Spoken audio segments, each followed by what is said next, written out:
Bonjour à tous et bienvenue sur la chaîne Mémoire de guerre.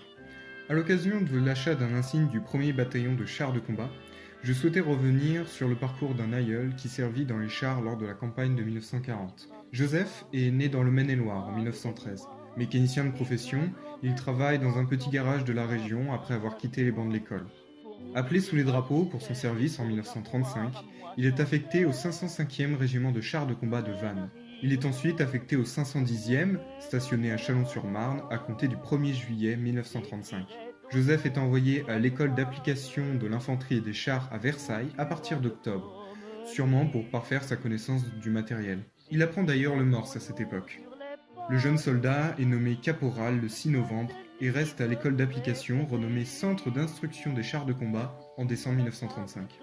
Il finit son service militaire avec le grade de sergent de réserve le 15 octobre 1935. Joseph effectue une période d'exercice obligatoire de 5 jours en juin 1939 au 510e régiment de chars de combat pour maintenir le sergent à niveau, mais aussi dans un contexte international tendu dans lequel l'armée a déjà procédé à une mobilisation préventive un an plus tôt suite à l'annexion des Sudètes par Hitler. La guerre vient bientôt frapper aux portes de France et le jeune Joseph rejoint le 1er bataillon de chars de combat fraîchement créé. Dans la France de l'entre-deux-guerres, de nouveaux chars voient le jour, mais toujours dans la même optique, offrir un soutien à l'infanterie. Ils sont pour la plupart lents, massifs et ne disposent pas de moyens de communication modernes.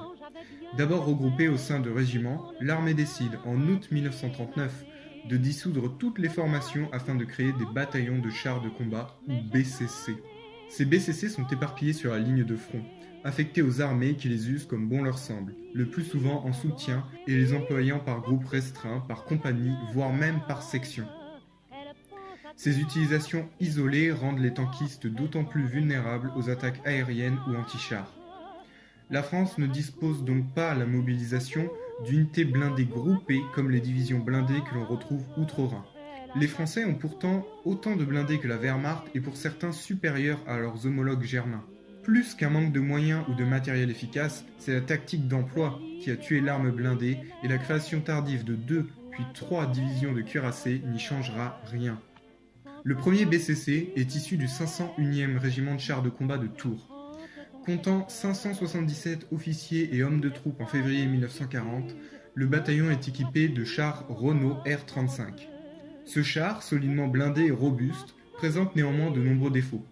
Le canon, un 37 mm issu de la Première Guerre mondiale et récupéré des antiques Renault FT, se révèle inefficace comme arme anti-char face à des blindés tels que les Panzer III ou IV et est préférablement utilisé en antipersonnel. Les communications internes entre le chef de char, qui fait d'ailleurs office de pourvoyeur et tireur pour le 37 mm et la mitrailleuse, ces communications avec le conducteur sont rendues difficiles en l'absence de système radio et la coordination entre blindés est bien illusoire. De par son métier, Joseph est affecté à la section atelier dépannage de la compagnie d'Échelon. Il arrive à Tours le 26 août 1939, puis est dirigé sur route vers Momenheim, dans le Bas-Rhin, où le bataillon cantonne à partir du 11 septembre. Face au manque d'entraînement d'une partie des réservistes, le colonel de Gaulle, commandant alors des chars de la 5e armée à laquelle est affecté le 1er BCC, établit un camp à Blamont, où les unités blindées vont passer à tour de rôle avec des instructeurs. Joseph écrit 3 décembre 1939, Blamont. Dans le transbordement que nous avons fait, je suis parti un jour plus tôt que je ne l'avais prévu, et encore comme dépanneur de la colonne. Aussi, suis-je arrivé à Blamont, notre nouvelle résidence, à 9h30 le soir, sans savoir ni où manger, ni où coucher. Je suis mieux qu'en Alsace, et pour mieux dire, maintenant que nous sommes partis à Momenheim, et ici, en Lorraine, nous sommes mieux accueillis, et on se sent revivre, car tout le monde parle français au moins, et les maisons ressemblent à celles de chez nous, et ne sont plus taillées à coups de serpe comme en Alsace. En effet, l'ambiance en Alsace n'est pas très bonne, et les rapports avec les locaux sont tendus. La population est parfois hostile à ces hommes qui réquisitionnent les terrains et saccagent les champs avec leurs engins.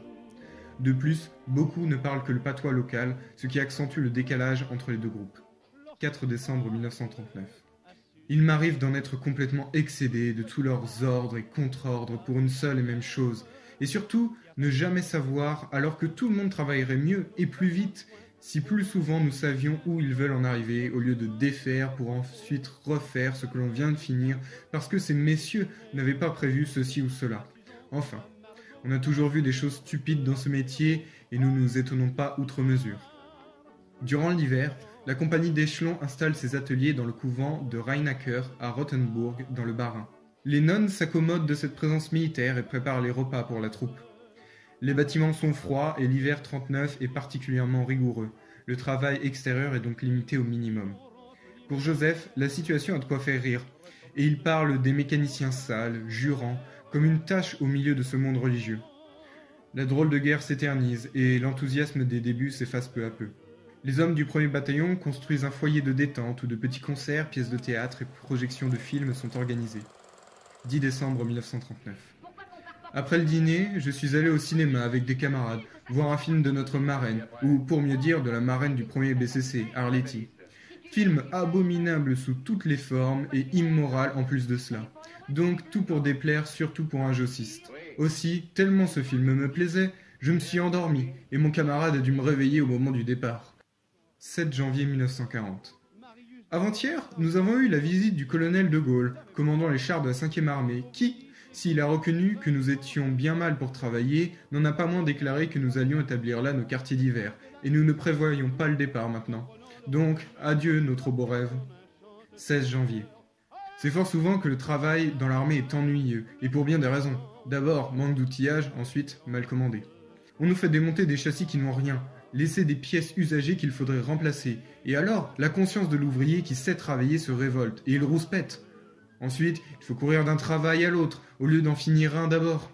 Ah, s'il fallait travailler comme ça chez un patron, on serait bientôt fichu à pied. Enfin, c'est l'armée, et je crois qu'on n'arrivera jamais à la faire évoluer. 17 janvier. Ici, il fait comme on dit un froid de canard. Nous avons toujours du verglas et un vent terrible. Il gèle dans nos chambres, et dehors, il fait encore moins 20. Où est mon Anjou et votre Bretagne? Il ferait tout de même moins froid qu'ici. À partir du 20 janvier 1940, Joseph est envoyé à un stage d'armurier d'1 mois, se déroulant dans 4 lieux successifs. Suippes, Bourges, Châtellerault et Puteaux.